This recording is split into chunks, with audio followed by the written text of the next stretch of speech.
que é importante, antes de você ter um cargo, você mostrar, você já ser aquele cargo, né? Você não precisa ter para ser, né? E eu acho que isso que, naquele momento, para minha gerente, como ela convivia comigo e tinha a proximidade, ela percebia isso em mim, que eu tinha o potencial, eu tinha a capacidade, porque eu já me comportava daquela maneira, né? Então, eu tinha atitudes, né? E tentava demonstrar com a minha imagem algo que realmente eu era, que eu tinha potencial, que tinha capacidade para aquilo.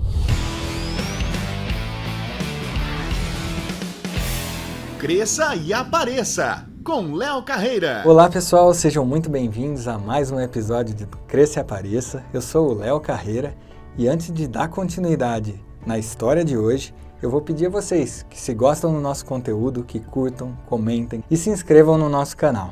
O nosso convidado de hoje iniciou sua trajetória vendendo consórcios de moto, mas foi a sua bicicleta que o levou à faculdade de RH por muitos anos.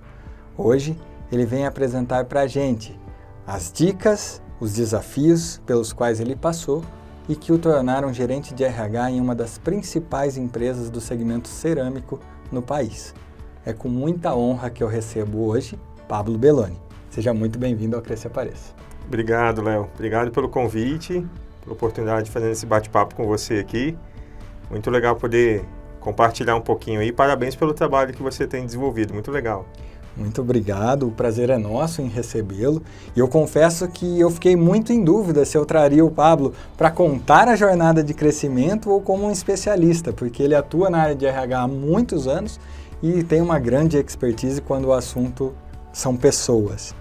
Então vamos lá, Pablo, conta pra gente um pouquinho de onde você veio, quem é o Pablo. Legal, Léo. Minha trajetória profissional começou quando eu era bem novinho, quando eu tinha por volta ali de 12 anos mais ou menos. Nas férias, me deu uma ideia de vender picolé. Eu e minha família, nós morávamos no litoral do Espírito Santo, eu sou capixaba, e aí eu vi alguns meninos vendendo picolé e tal, eu falei, mãe, eu quero vender picolé também. E aí ela foi lá, conversou com o dono da fábrica de picolé e ele autorizou e eu comecei a fazer aquela venda de picolé ali na vizinhança, na praia. E algo, obviamente, despretensioso durante as férias da escola, mas hoje eu já vejo como um primeiro passo que foi legal para mim ali, né? De você se desenvolver e terminou as férias, né? Acabou aquela primeira experiência e fui depois tendo outras, tive uma experiência de estágio também depois com 16 anos na Caixa Econômica Federal.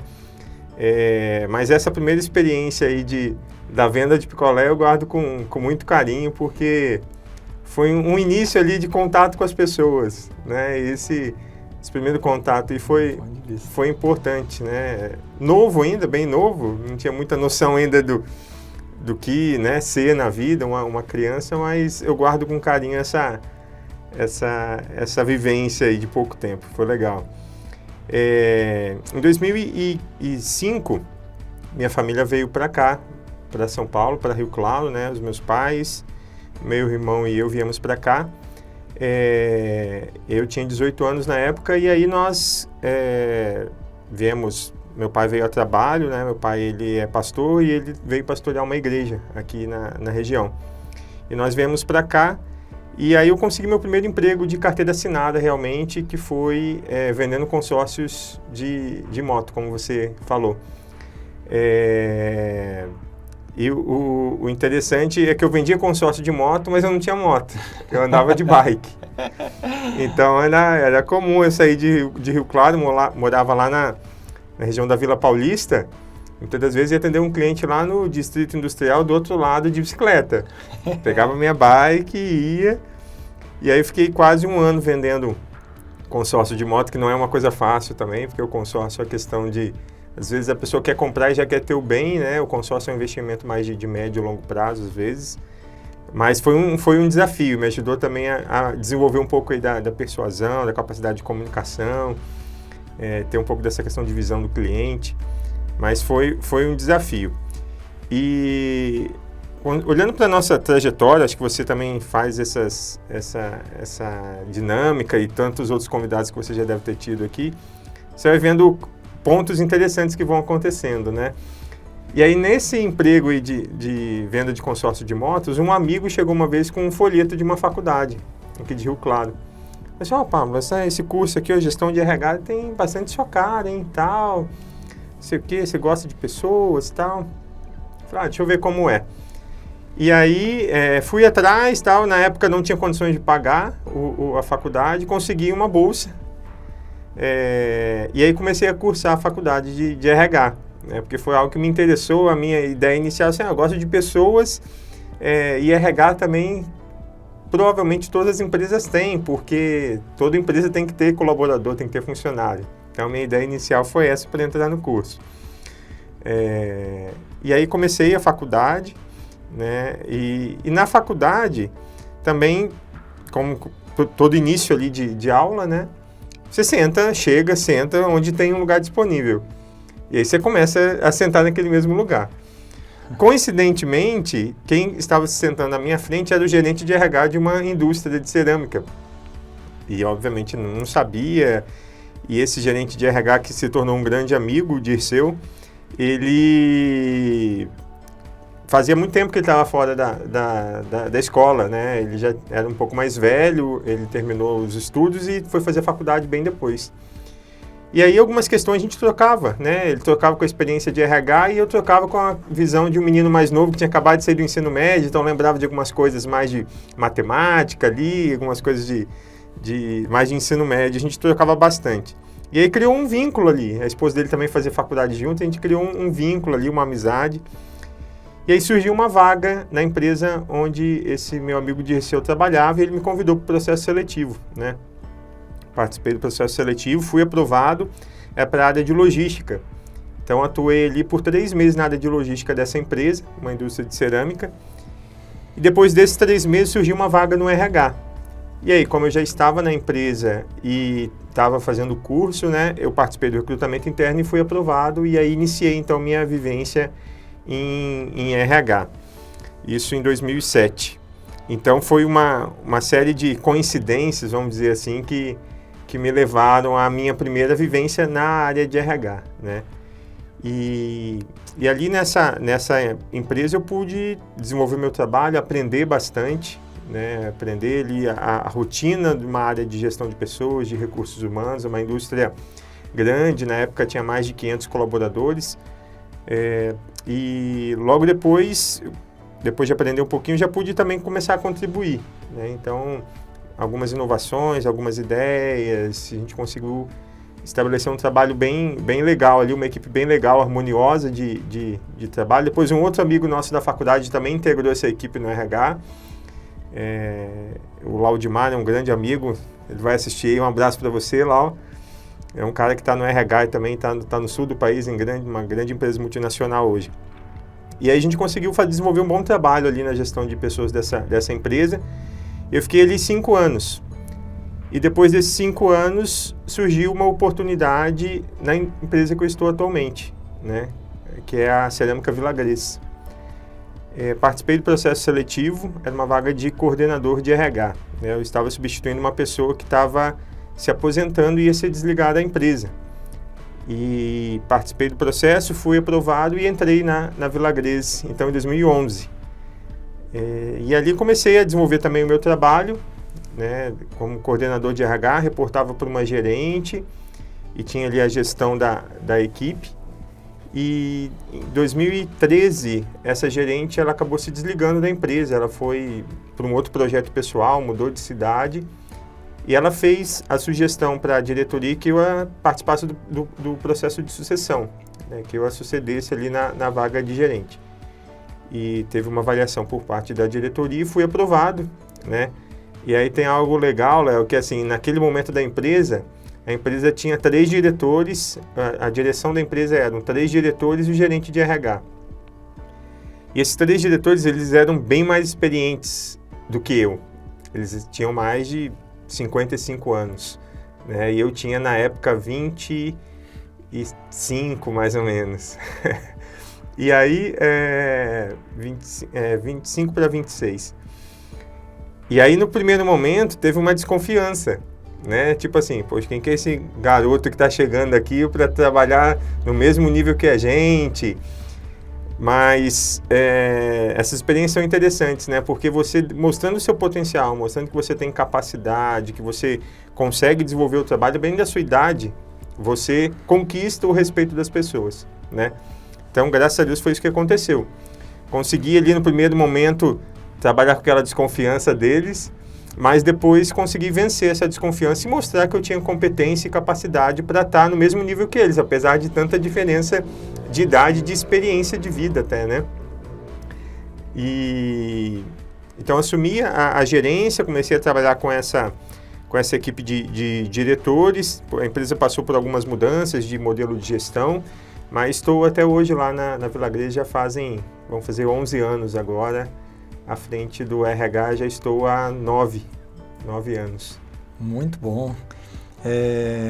Eu reforço bastante aqui o conteúdo quando eu falo para o pessoal sobre marca pessoal, que ela é um reflexo de imagem, atitude e obra.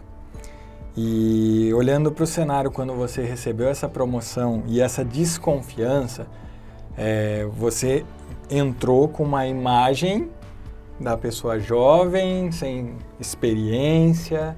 Então você provavelmente deve ter exercido uma atitude e uma obra equiparável para que numa balança eles olhassem para você com outros olhos. Uhum. Faz sentido isso? Sim, muito, muito, Léo. É interessante esses 3 pontos que você colocou: imagem, atitude e obra, né? Exato. Eu sempre falo, quando eu estou conversando com alguém ou em alguma palestra, alguma coisa nesse sentido, que é importante, antes de você ter um cargo, você mostrar, você já ser aquele cargo, né? Você não precisa ter para ser, né? E eu acho que isso que, naquele momento, para minha gerente, como ela convivia comigo e tinha a proximidade, ela percebia isso em mim, que eu tinha o potencial, eu tinha a capacidade, porque eu já me comportava daquela maneira, né? Então eu tinha atitudes, né? E tentava demonstrar com a minha imagem algo que realmente eu era, que eu tinha potencial, que tinha capacidade para aquilo, né? E os resultados também, eu acho que esse ponto é muito importante quando você fala de obras, eu entendo do resultado, né? Acho que você apresentar resultado é o que toda empresa busca da gente, né? Toda empresa precisa, ela vive de resultado e, obviamente, nos contrata enquanto profissionais para apresentarmos algum resultado. Então, se eu apresento um resultado, contra os resultados não há outros argumentos. Eu posso ser novo, posso ser mais velho, posso ser vindo de um lugar ou de outro, não importa. Sou do segmento, não sou, eu trago o resultado. O resultado, no final das contas, é o que vale, né? Mas essa questão aí de você ser, antes de ter a posição, eu acho que isso é muito importante, né? Então, está muito ligado a isso que você falou, da imagem, atitude e obra, né? Eu acho que isso já é um primeiro passo para quem quer ter um crescimento profissional. Exato. E a gente partir para um processo de crescimento não deixa de ser um processo de venda, né? E fazendo uma analogia, a gente fala que preço é igual a oportunidade menos o risco. Então, o preço que o meu gestor, que o meu diretor vai estar disposto a pagar para me levar para a próxima função, ele tem que encontrar oportunidades muito maiores do que os riscos que ele vai estar correndo. Uhum. Então, o fato de você já exercer antes de ter, reduz esse risco. Então, as chances de você conseguir dar esse próximo passo aumentam muito. Sim, né? É verdade, cara. Tem uma questão importante no que você falou aí, falando agora enquanto gestor de RH, muitas vezes algumas pessoas têm um pensamento medíocre, não naquele sentido pejorativo, mas no sentido de pensamento aquele médio, né? De não sou pago para fazer isso, né? Então, não sou pago para fazer isso, não vai mostrar para o outro essa questão da oportunidade. Vai sempre ficar na dúvida, mas talvez o risco é maior do que a oportunidade, né? Então, se você faz sempre um pouquinho a mais, você demonstra que você tem uma capacidade, um potencial para ser um gestor, tem um espaço, tem uma liberdade, então se dispõe a liderar um projeto, se dispõe a fazer alguma coisa. Essa ideia do não sou pago para fazer isso é um pensamento mediano, né? E aí vai colocando as pessoas nesse nível mediano. Se eu quero crescer e aparecer, né, eu preciso fazer um pouquinho a mais. né? Eu usei esse termo que eu vou falar agora numa palestra com um amigo, e aí a gente sempre fala dele, ele sempre nas palestras dele fala desse termo também. Eu sempre digo o seguinte, sempre faça 120%, porque a empresa nos contrata para fazer o 100%. 100% é aquilo para o qual eu fui contratado. Eu tenho um contrato de trabalho, tenho as minhas atribuições, cumprindo aquilo ali eu faço 100%. Tem algumas pessoas que não fazem nem o 100%, fica no 70%, 80%, 90%, e tem outras que querem fazer os 110%, 120%. Então, obviamente, quem vai aparecer é quem faz esse pouquinho a mais, e fazer esse pouquinho a mais não é como alguns pensam, eu sou bobo, eu sou ingênuo, estou fazendo algo além do que a empresa me paga. Não, pelo contrário, eu estou fazendo para mim, para o meu benefício, para mostrar o meu potencial, né? Perfeito, muito bom. Isso vai totalmente de encontro, né, com os conceitos que eu gosto de trazer aqui para o canal. Eu falo muito sobre comparações, né? Falo que comparações são a base de tudo. A gente compara o tempo todo. Então, um lanche, esse é o lanche mais gostoso que eu já comi na minha vida. Por quê? Porque você já experimentou outros e tem um padrão de referência. Essa pessoa é muito bonita. Porque para os padrões dos quais você conhecia, ela tem um padrão diferente. Qual é o melhor nadador do mundo? Aquele que teve o melhor tempo. Então, tudo é comparável. Então, ele tem um tempo para comparar com outros. E no desenvolvimento profissional é exatamente isso que você falou. A pessoa que faz 120, ela está saindo de uma caixinha de comparação de todos aqueles que estão fazendo 100. Então, isso já dá um destaque para ela, né? Sim. Muito bom mesmo. Eu também percebi um ponto legal aí no processo quando você conta da tua jornada, e é um exercício que eu acho muito bacana o pessoal que está nos ouvindo aí e nos assistindo fazer. A cada experiência que você contou, você trouxe um aprendizado, você trouxe um ponto positivo dela. Então, naquela época, vendendo consórcio, eu já estava desenvolvendo a habilidade de comunicação com pessoas, a parte de negociação, de persuasão. Então, eu acho que é um exercício bem legal. Você tem esse hábito mesmo? Como que funciona isso para você? Sim.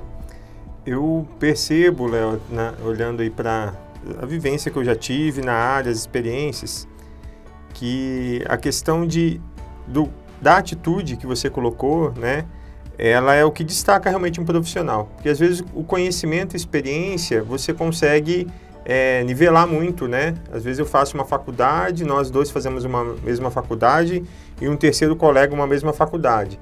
Então você e o colega se destacam na carreira e às vezes eu não. Se você for fazer uma análise dos porquês, é muito provável que a questão do comportamento, questão comportamental de atitude, seja o grande diferencial, né?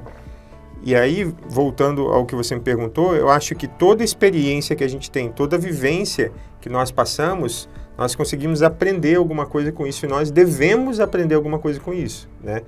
Porque o crescimento, ele vem disso. Porque se eu passar por qualquer experiência e dela não tirar nenhum aprendizado, eu não vou crescer. Vai ser uma experiência que eu vivi, vai parecer algo aleatório, algo da vida, né?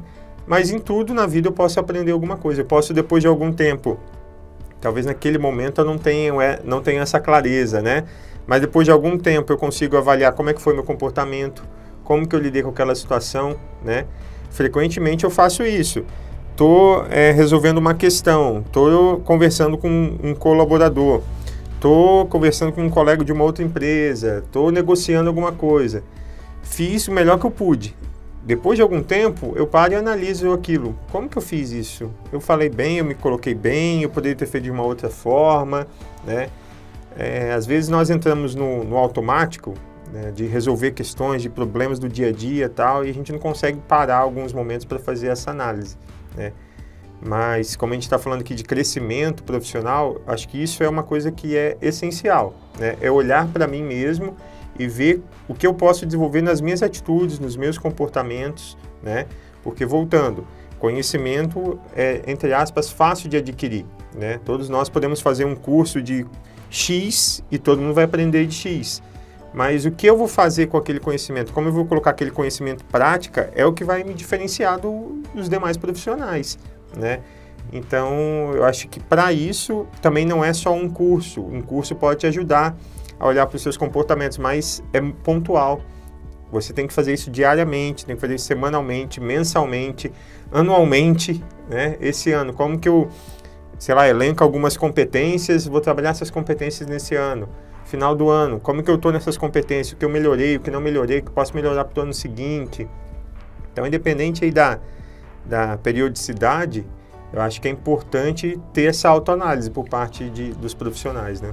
Legal, legal. Fazendo mais uma comparação, né, aí com tudo que a gente falou nesses últimos minutos, isso aí vai de encontro com o exemplo que eu sempre dou da baliza. O cara a pessoa, né, vai fazer uma aula de carro, vai aprender a dirigir, ela ganha o conhecimento. Então, aprendi a fazer uma baliza, tenho conhecimento. Ela não tem habilidade, porque ela nunca fez isso na vida, e poucas pessoas se aventuram a fazer uma baliza, especialmente no início da sua jornada, com muitos carros atrás. Eu acho que isso é normal para todo mundo que tá ouvindo aí, está nos assistindo. Quem vai fazer isso é a pessoa que vai tomar uma atitude, né? Então, o conhecimento é a parte, como você falou, é a parte mais simples. Ela é necessária, mas é a mais simples. Mas é a atitude que vai te fazer conseguir dar mais um passo, né? Criar situações diferenciadas. E a recorrência, então, aí no caso de você se manter, é o que vai te trazer a habilidade daquilo. Né? Hoje, Léo, antigamente, né, o pessoal fala, eu tenho ensino superior, pós-graduação. Caramba, é um profissional diferenciado. Hoje, ensino superior e pós-graduação, pelo que nossa vivência no mercado, aí, é o antigo ensino médio, né? Assim, é o básico, é o básico. Então, não é somente a sua formação acadêmica que vai te diferenciar. É isso, é a atitude, é você pegar e colocar em prática e a forma como você vai colocar em prática aquilo que você aprendeu, né? Eu acho que essa é a grande questão. Sempre que eu paro para fazer essa análise, comparo a minha carreira, comparo a carreira de outros amigos, de conhecidos ou de pessoas que a gente nem conhece, mas que estão aí na mídia, é atitude, né? É atitude, até se você me permite, de estar fazendo o que a gente está fazendo aqui hoje. Você doando o seu tempo, né? Para quê? Para poder contribuir com o crescimento de outras pessoas que vão estar ouvindo isso e a expectativa sua e minha é que de alguma forma a gente contribua. Perfeito. É uma atitude, né? Você poderia estar na sua casa, se divertindo, fazendo alguma outra coisa, não que não seja uma diversão, né? Mas poderia estar fazendo alguma outra atividade, mas você teve a atitude de vir aqui, gravar esse podcast, de iniciar esse trabalho. Então, eu acho que isso é o que diferencia mesmo os bons profissionais aí e consegue tirar da curva, como você colocou anteriormente, né? Legal, obrigado aí pelo exemplo, né? E dando continuidade, eu percebi um ponto importante também quando você contava a tua trajetória sobre, eu chamo de stakeholders, né? Mas basicamente vamos falar sobre networking, né? Então, você teve grandes oportunidades também por um bom relacionamento com possíveis pares, com pessoas, independente, obviamente, de você saber a posição delas, né? Mas por ter um bom relacionamento, né? Então, o quanto você entende hoje aí, como gestor de RH, né? Que o network, ele pode ajudar um profissional a crescer e como as pessoas podem explorar um pouco mais isso. Legal. Cara, isso é essencial, essencial. Realmente, na minha trajetória, eu falo sempre assim que Deus colocou pessoas muito especiais na minha trajetória e agradeço a Deus e essas pessoas aí que me ajudaram tanto. E é importante a gente fazer uma separação, Léo, usando até um termo muito popular, o famoso puxa-saco, né? Não é disso que a gente está falando aqui, né? Perfeito. Muita gente acha que você fazer network, que você ter contatos, ter relacionamento, é ser puxa-saco de A ou B.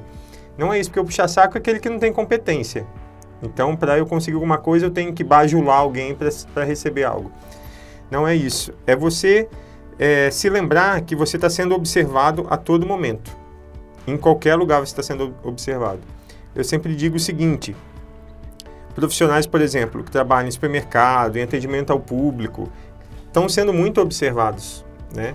Às vezes alguém que está trabalhando ali no atendimento ao público, num caixa de supermercado, pode estar atendendo um gerente de uma empresa, pode estar atendendo um dono de uma empresa, e talvez esse caixa está querendo ir para uma outra oportunidade profissional, só que às vezes o comportamento dele no caixa não chama a atenção de ninguém. Porque faz, às vezes, não com aquela vontade, às vezes não demonstra a iniciativa, a boa vontade. Acho que todos nós já fomos surpreendidos e falamos, nossa, fui tão bem atendido em tal lugar. Nossa, olha, aquela pessoa me atendeu tão bem. Se eu tivesse uma empresa, eu levaria aquela pessoa para trabalhar comigo, né? Acho que todo mundo já Estava deve ter... pensando exatamente nisso. Lembrei de um rapaz que uma vez me atendeu num posto de gasolina e eu pensei, nossa, se eu tivesse uma empresa, eu certamente o contrataria agora. Todo mundo passa por essa experiência positiva e muitas das vezes não, negativa, né? E esse profissional, então, que tem esse cara do posto de gasolina, o atendente, que tem contato com o grande público, ela está sendo observada. O estudante na faculdade, ele está sendo observado.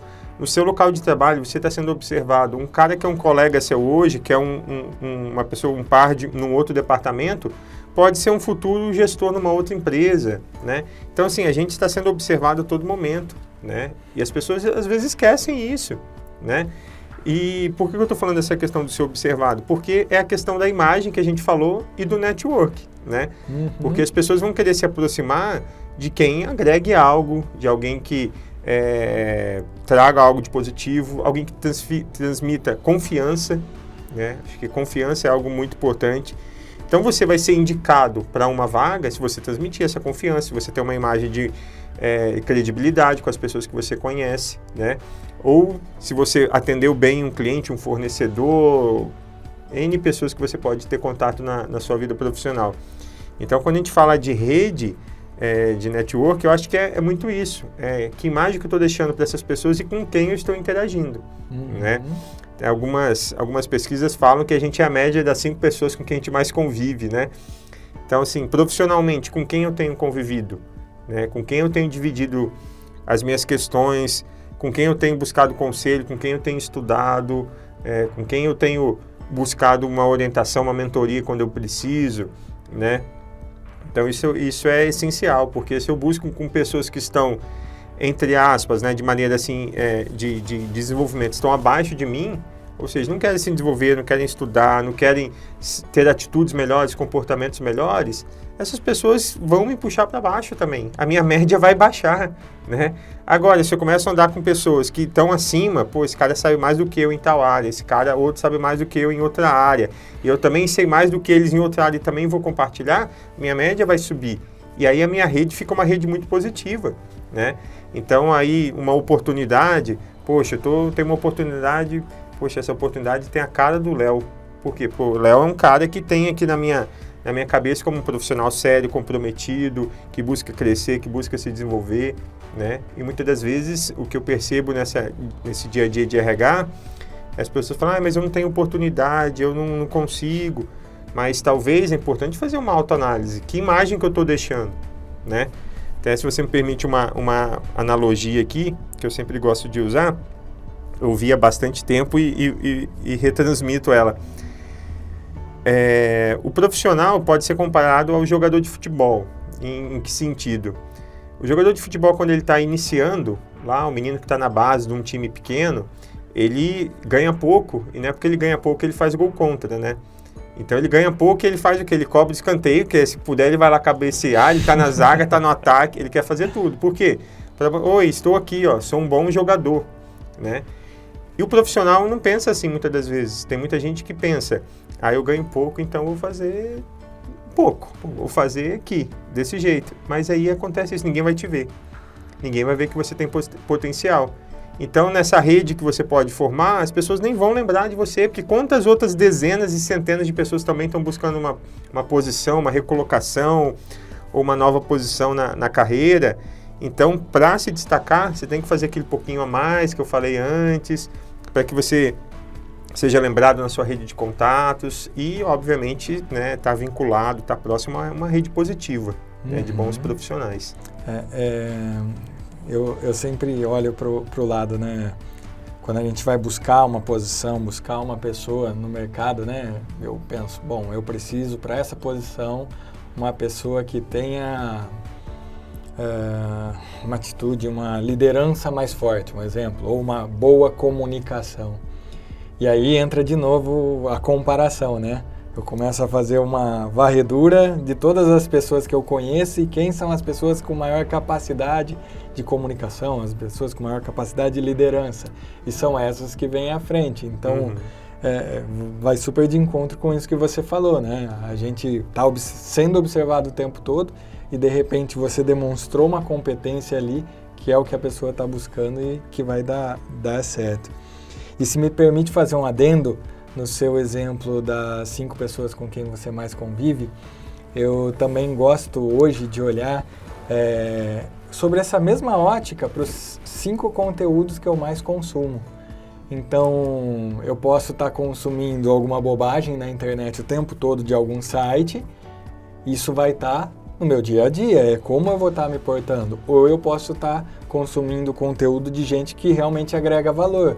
E quanto mais conteúdo eu consumir de alguém que agrega valor, maior a tendência de eu melhorar também. Sem dúvida. Até as suas conversas, os seus diálogos, suas interações, você vai partilhar daquilo que você está absorvendo, né? Então, se eu só fico vendo meme na internet, não que seja nada contra os memes, eu também gosto de dar uma risadinha, né? Mas só fico vendo isso, só fico vendo bobeira, né? Poxa, quanto tempo que às vezes a gente gasta, ou melhor dizendo, desperdiça mesmo, né? Com conteúdos que não agregam nada, né? E aí você, consumindo conteúdo de qualidade, sem dúvida, você vai ter argumentos, vai ter informações, né? Que você vai poder compartilhar. Isso também vai ajudar nessa questão de falar, poxa, ó, o Léo, o Pablo, ó, o cara tem um conteúdo interessante, ele trouxe uma informação que eu nem sabia, porque alguém que buscou ali, que está consumindo bons conteúdos, né? Legal, bem colocado.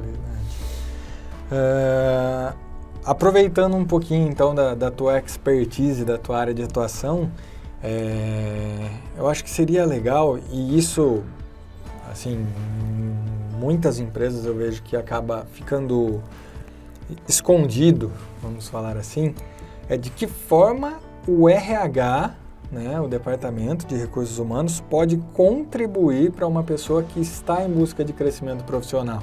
Porque muitas vezes a gente olha e a gente pensa, eu estou sozinho nessa, né, o que eu faço agora?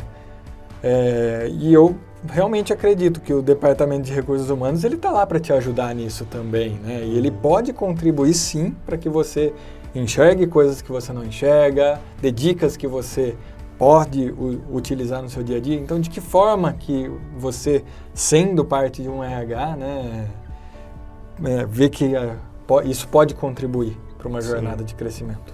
Eu acho que é papel, né, essencial, Léo, dos RHs, a gente fomentar isso dentro das organizações, né? Porque quem cuida de pessoas são os profissionais que estão na área de RH, obviamente, ali com o apoio dos líderes de cada área, né?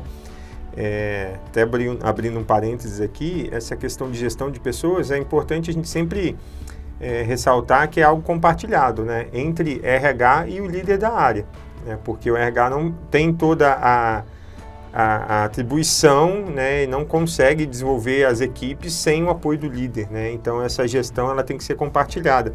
Mas o RH é a área da empresa que vai trazer as ideias, que vai trazer os programas, né? Então, por exemplo, o RH pode aplicar uma avaliação de desempenho. Uma avaliação de desempenho bem aplicada, ela é uma ferramenta excelente para quem quer se desenvolver, né? Com base na avaliação de desempenho, que vai estar analisando resultados, vai estar analisando metas que foram colocadas, mas também vai estar analisando competências comportamentais, né, se for bem estruturado, ela vai mostrar para o profissional o que esse profissional pode melhorar, né?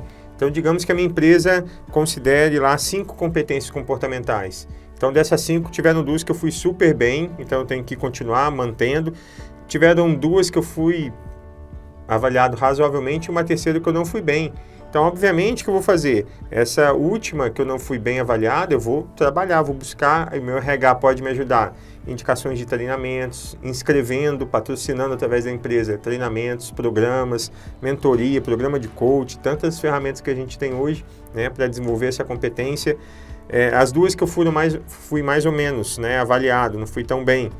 Também buscar desenvolver, às vezes, um feedback ali com o gestor, uma conversa, uma orientação pode ajudar nesse desenvolvimento. E aquelas que eu fui bem avaliado, não esquecê-las também, né? Mas continuar fomentando. Então, a avaliação de desempenho é uma boa ferramenta para dar esse start no desenvolvimento do profissional, né? Pensando enquanto ferramenta de RH.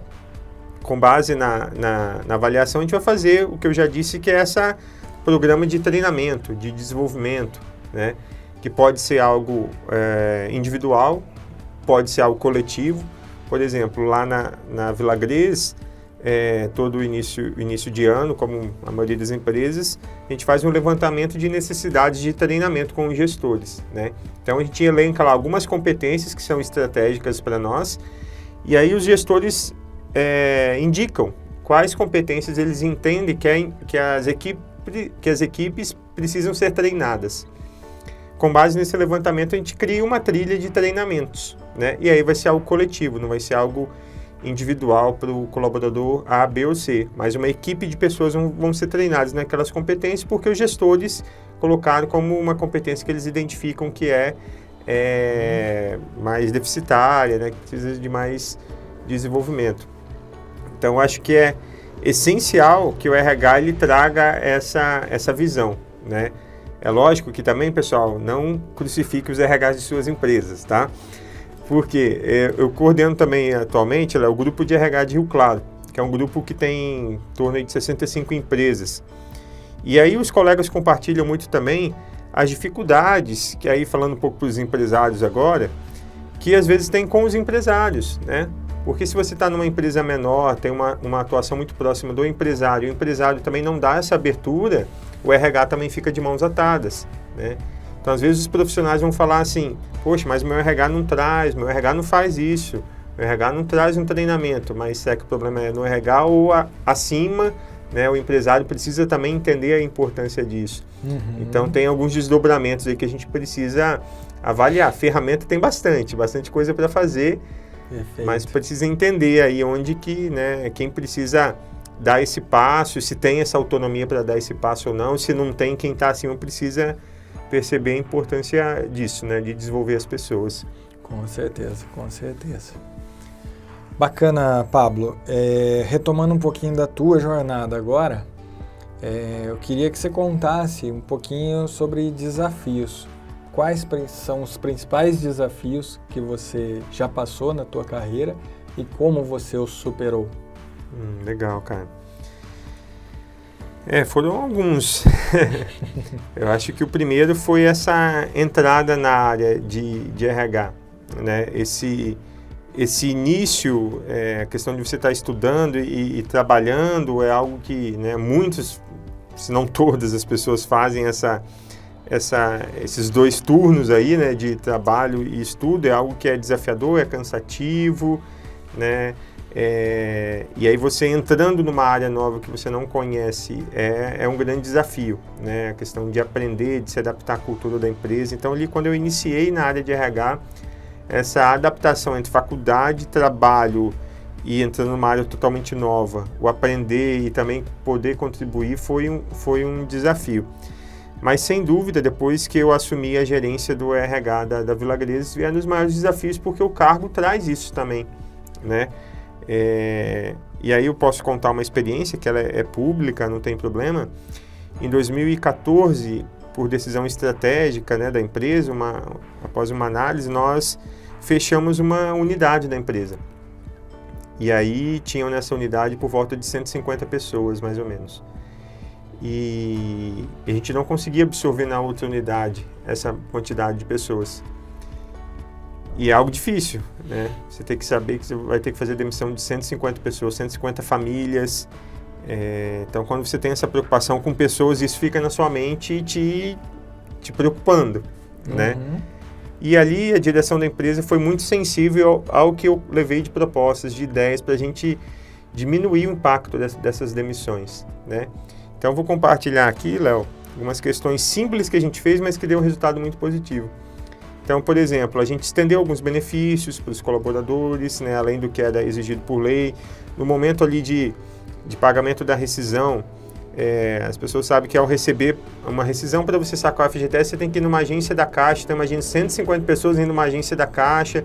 Então, entramos em contato com a Caixa. Vocês conseguem mandar alguém no sindicato, que a gente já homologa na salinha, ao lado a Caixa já libera o fundo de garantia, já deposita na conta da pessoa.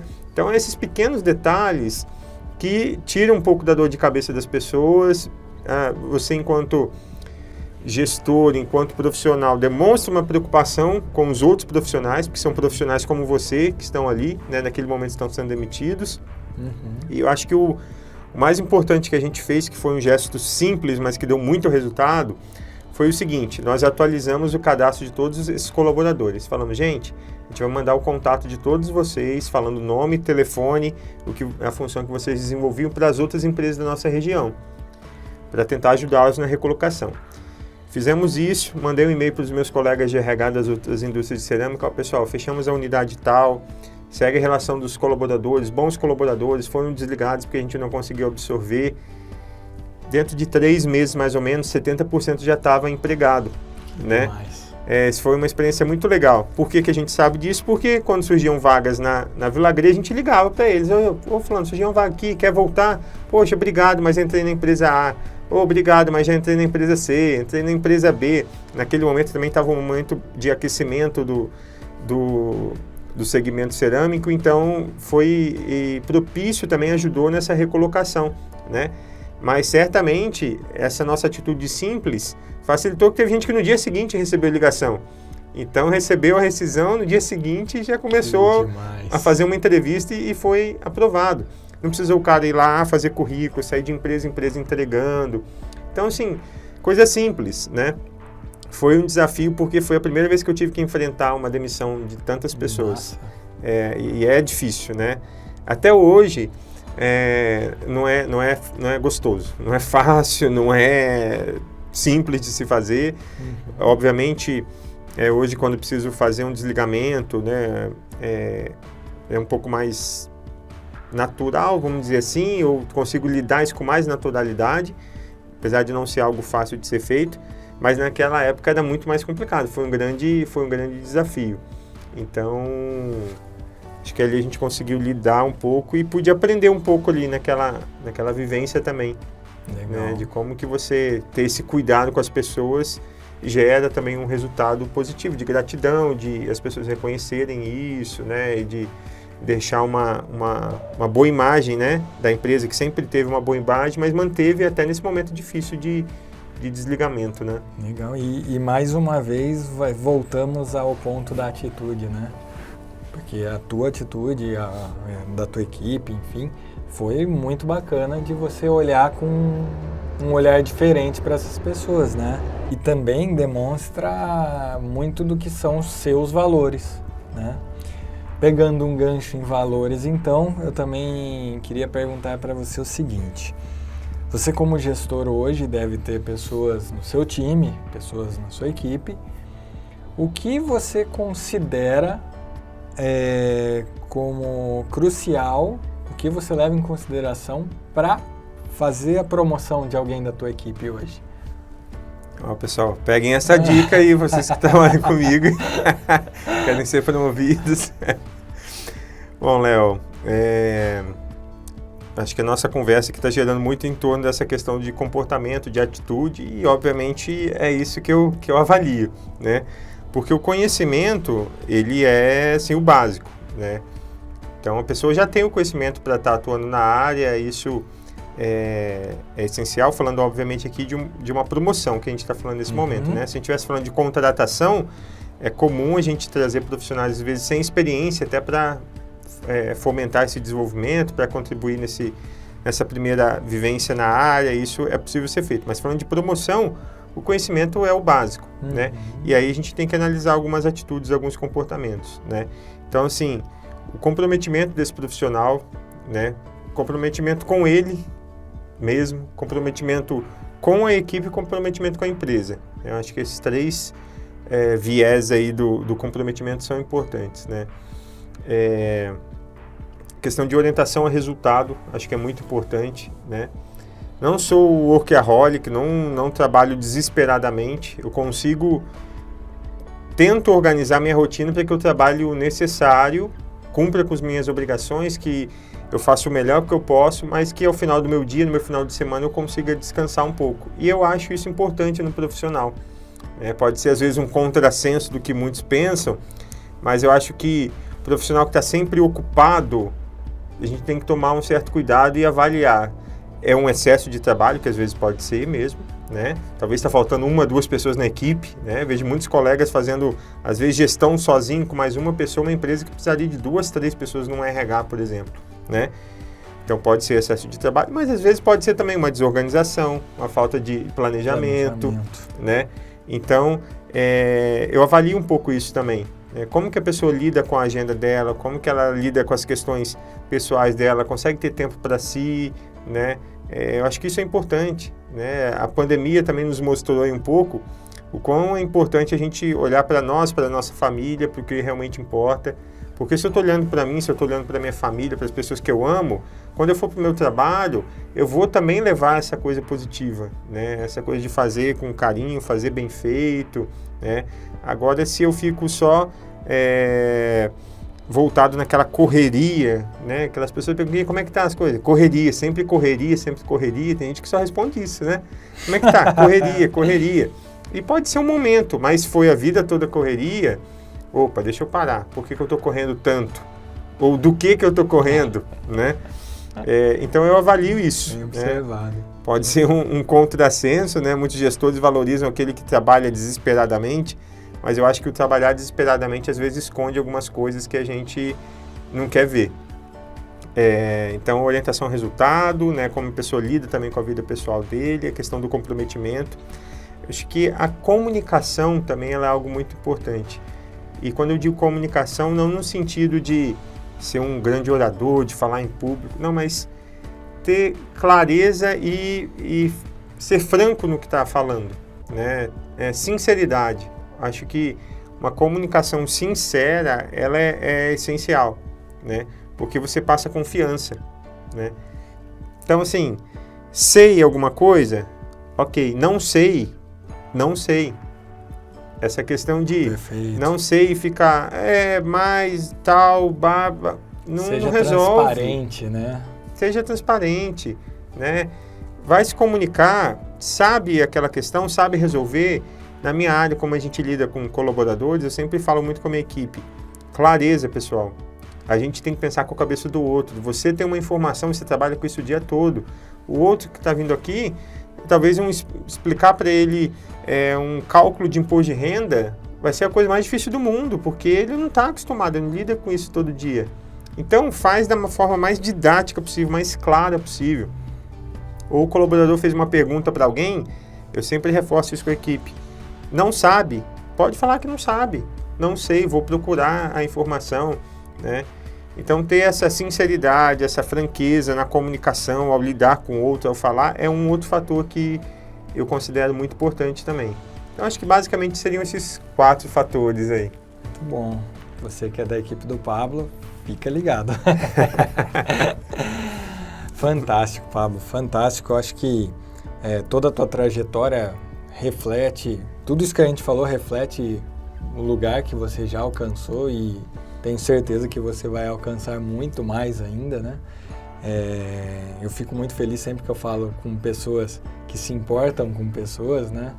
Eu acho que esse é o papel principal e primordial na vida de todo mundo, né?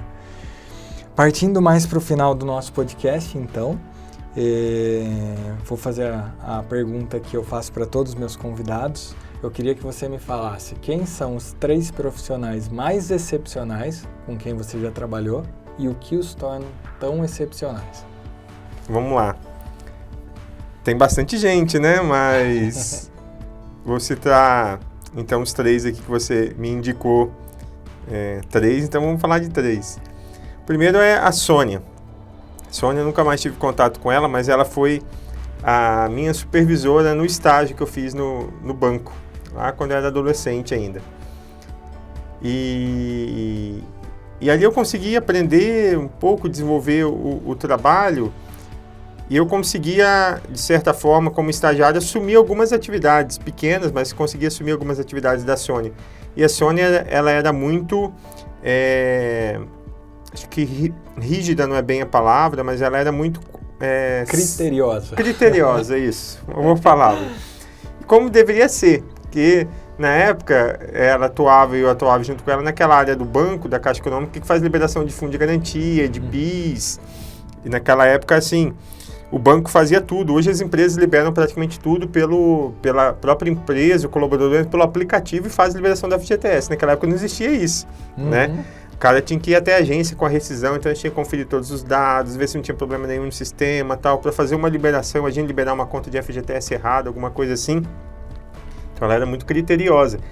E esse critério dela, esse cuidado dela em analisar, em conferir, contribuiu muito para o meu desenvolvimento profissional. Porque eu era um jovem ali de 16, fiquei ali 2 anos, 16, 17 anos, e lidar com isso, com essa seriedade de informação e com esse cuidado dela, né? Às vezes tinha até, hoje eu olho, talvez até um excesso ali nas conferências, mas que é o que trazia segurança, né? Um excesso que naquele momento era necessário. Então, nunca mais tive contato com ela, porque mudei, né, do Espírito Santo para cá, mas ela foi alguém que contribuiu para o meu crescimento e algo que hoje na área de RH ela é importante, né? Porque, só fazendo um parênteses aqui, se me permite, o RH você tem que lidar com as questões burocráticas da legislação trabalhista e com a parte de desenvolvimento, de cuidado com as pessoas, né? Então, o profissional consegue juntar essas duas grandes áreas do RH, ele é um profissional mais preparado, mais completo em RH. Então, essa é a minha parte que eu lido com administração de pessoal, legislação, jurídica, veio um pouco dessa questão da Sônia, do critério, do cuidado, do zelo, né, da análise. Então, ela contribuiu bastante. Um segundo profissional que hoje eu trabalho com ele ainda, nós já trabalhamos juntos há algum tempo, é o Celso Joaquim. O Celso Joaquim, ele é um profissional da área de cerâmica, é um cara muito experiente, tem uma vivência muito grande no setor cerâmica, é um cara muito respeitado no segmento, conhece muito, estuda muito, e ele é um cara que sempre pensa, apesar de ser técnico, né, de ter muito conhecimento técnico, ele pensa muito no desenvolvimento de pessoas, né? Então já aconteceu algumas vezes de eu estar ali na minha rotina de questões de RH, de resolvendo questões, e ele vem, Paulo, posso fazer uma sugestão? Se a gente fizesse tal coisa, o que você acha de a gente pensar em tal questão? E eu estou sempre muito aberto a receber isso, né? Não é porque uma pessoa de uma outra área veio fazer uma sugestão na minha área. Que bom, que ótimo. Né? Acho que a gente tem que estar aberto a isso, né? Porque talvez o que vem de fora, ele está enxergando uma coisa que você que está ali no automático do dia a dia, na sua rotina, nas suas questões, às vezes não consegue ver. E eu aprendo muito com o Celso. Ele também é filósofo, né? Então, além de atuar na área cerâmica, ele fez faculdade de filosofia, então a gente tem algumas conversas meio filosóficas, assim, às vezes. Então, com ele eu aprendi um pouco dessa questão de pensar um pouco diferente, pensar um pouco fora da caixa, de ter um olhar até um pouco mais estratégico, abrir um pouco os horizontes.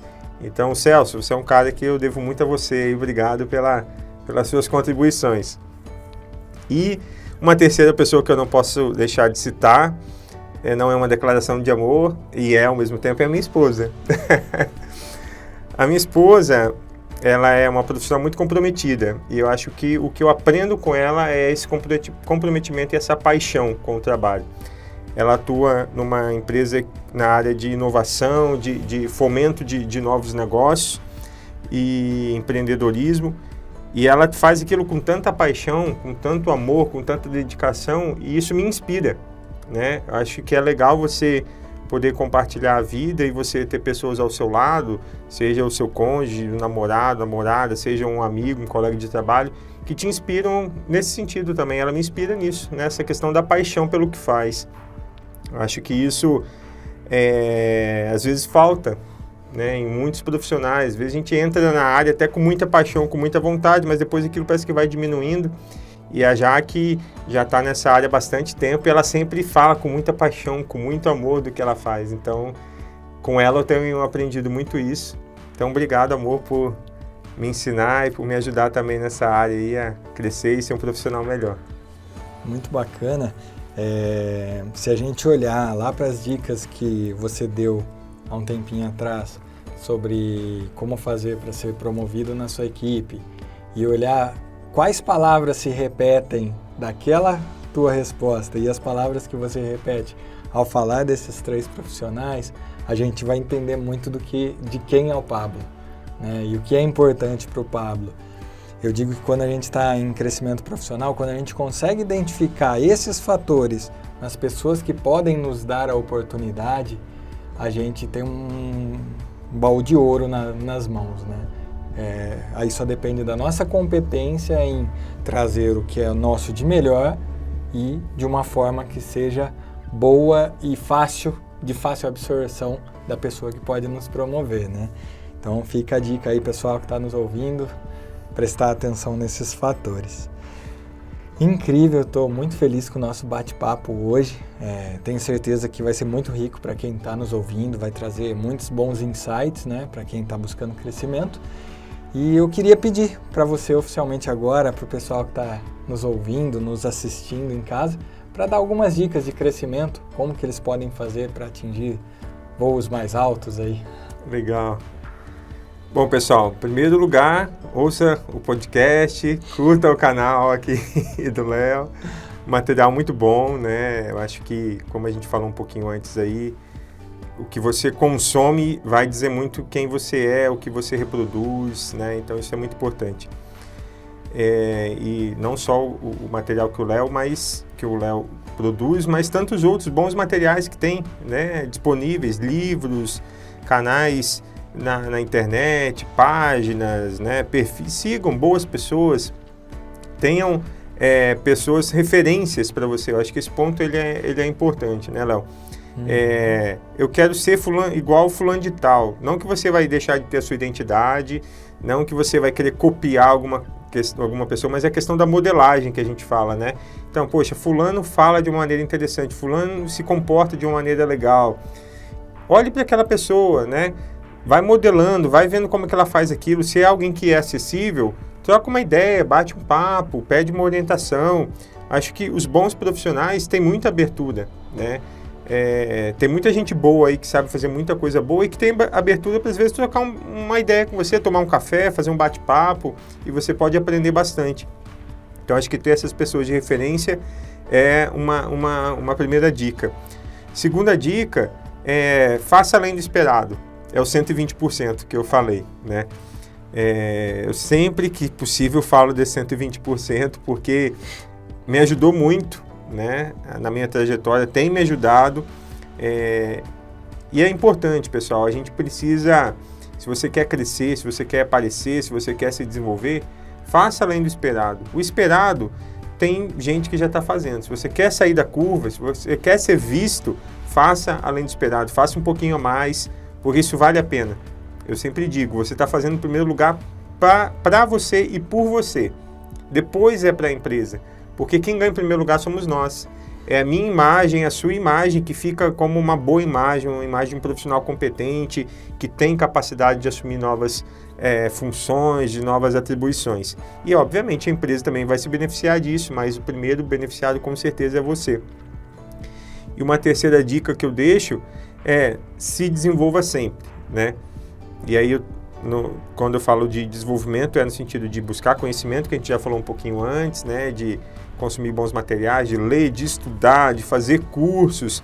Às vezes nós investimos muito dinheiro em coisas que não tem tanta importância, né? A gente, infelizmente, no Brasil ainda não tem uma cultura tão forte de investir em educação, de investir em desenvolvimento. Às vezes nós estamos numa área e acha que está bom daquele jeito. Não, faz um outro curso, faz uma especialização, faz um curso X, Y, Z, busca algum conhecimento.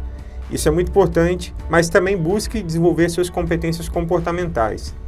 Acho que a competência comportamental é o que diferencia os bons profissionais dos demais, né?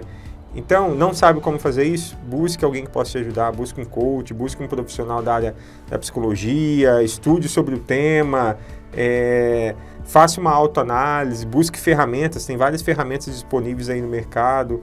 Olhe para as suas competências comportamentais, né? Porque, como eu disse já, o conhecimento é importante, mas você consegue buscar em outras 1000 pessoas também. O que vai destacar você das outras 1000 é como você vai colocar isso em prática. Então, acho que essa daí é a questão-chave aí do que a gente tem falado aqui hoje, né, Léo? Incrível, fechou com chave de ouro. E antes de finalizar o nosso podcast, eu me lembro que você comentou comigo um pouco antes da gente iniciar nosso bate-papo aqui sobre um projeto social no qual você estava trabalhando. Conta um pouquinho pra gente. Isso, Léo. Desde 2014, a gente trabalha, conduzo, né? Eu fundei e coordeno esse projeto social lá em Santa Gertrude, chama Instituto Muito Mais Vida. Inclusive o pessoal pode encontrar nossas páginas aí no Facebook, no Instagram. Em 2014, eu ouvi uma notícia de um jovem de 16 anos que tinha sido assassinado por envolvimento com drogas. E aquilo mexeu muito comigo. Foi um menino muito novo, né? E alguém falou, a gente tem que orar pela família e tal, né? Eu falei, mas pensei comigo, quero fazer alguma coisa além do orar. Eu quero ter alguma atitude prática. E aí, quando eu era pequeno, eu participei de um projeto parecido com esse.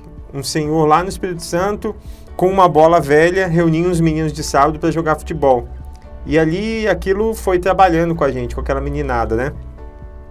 E me resgatou essa ideia. E aí eu falei, vou começar um projeto de futebol com o intuito de tirar essas crianças da rua, de demonstrar valores para eles. E aí começamos lá em 2014, 8 de fevereiro de 2014, com 4 crianças aparecendo no primeiro dia. Depois, no outro sábado, foram 10. Depois, no outro, já tinham 24 crianças. E aí chegou o momento que a gente já tinha 60 crianças. Que incrível. E aí o projeto foi crescendo, outras pessoas foram conhecendo. Eu sei dar aula de inglês, posso dar aula? Pode. Eu sei aula de desenho, eu sei aula de música. Então, a gente já chegou a atender, antes da pandemia, quase cerca de 150 crianças. E agora, no período da pandemia, a gente suspendeu as atividades presenciais, né? Continuamos com alguma assistência às famílias, e agora retomamos com as atividades presenciais, e tem sido muito bom. Eu acho que o bom profissional é aquele que também não olha só para si, mas olha para a sua comunidade, olha para quem está ao seu redor, né? Acho que a gente recebe tanto, e às vezes tem tantas pessoas ao nosso lado que precisam de uma atenção, de um carinho. E eu falo sempre pro pessoal, não tem nada que pague o que a gente faz lá com as crianças, né? Não é questão, são todos voluntários, né? Todos os professores, nós somos todos voluntários. E quando uma criança chega e te agradece, te dá um abraço, fala, obrigado, senhor, que eles chamam de senhor, né? Obrigado, senhor. Ou alguns que já mudaram de cidade, aconteceu de criança que mudou de cidade, foi lá, voltou, estava passeando, eu vim aqui só para te dar um abraço e tal. Poxa, não tem o que pague isso, cara, essa gratidão, esse reconhecimento. E o legal, Léo, só para finalizar, que alguns, como projeto desde 2014, alguns desses meninos estão trabalhando agora, né? Alguns trabalham na empresa que eu atuo, outros estão em outras empresas da região. Então, a gente está ali, o nosso objetivo principal é contribuir para o desenvolvimento integral deles, nós falamos, né? Socioemocional, intelectual e ético. Então, a gente sabe que, mesmo que seja um pouquinho, a gente ajudou de alguma forma para esses meninos estarem hoje nas empresas que eles estão, desenvolvendo o trabalho deles, crescendo, sendo bons profissionais, formando suas famílias, né? Então, tem sido uma experiência muito, muito gratificante. Muito bacana mesmo. Para quem está interessado no projeto, onde que eles conseguem encontrar um pouquinho mais? No Facebook e no Instagram é Instituto Muito Mais Vida. Só jogar lá que você já localiza. Pablo, parabéns pela tua carreira, parabéns pela tua jornada, parabéns pela tua iniciativa e por esse projeto. Isso só demonstra que tudo que você já conquistou até agora é uma pequena parcela de tudo que você ainda pode conquistar e, de fato, trazer para outras pessoas também, né? Tudo que você tem conquistado dá para perceber que você traz como reflexo para outras pessoas também. Isso é muito bacana. Obrigado, Léo. Parabéns. Pessoal, e se vocês gostaram do nosso bate-papo, do nosso conteúdo, não deixem de curtir, comentar, compartilhar e se inscrever nos nossos canais. Vocês nos encontram através do @Cresça e Apareça Podcast nas principais redes sociais. Muito obrigado e até a próxima. Você acompanhou Cresça e Apareça com Léo Carreira.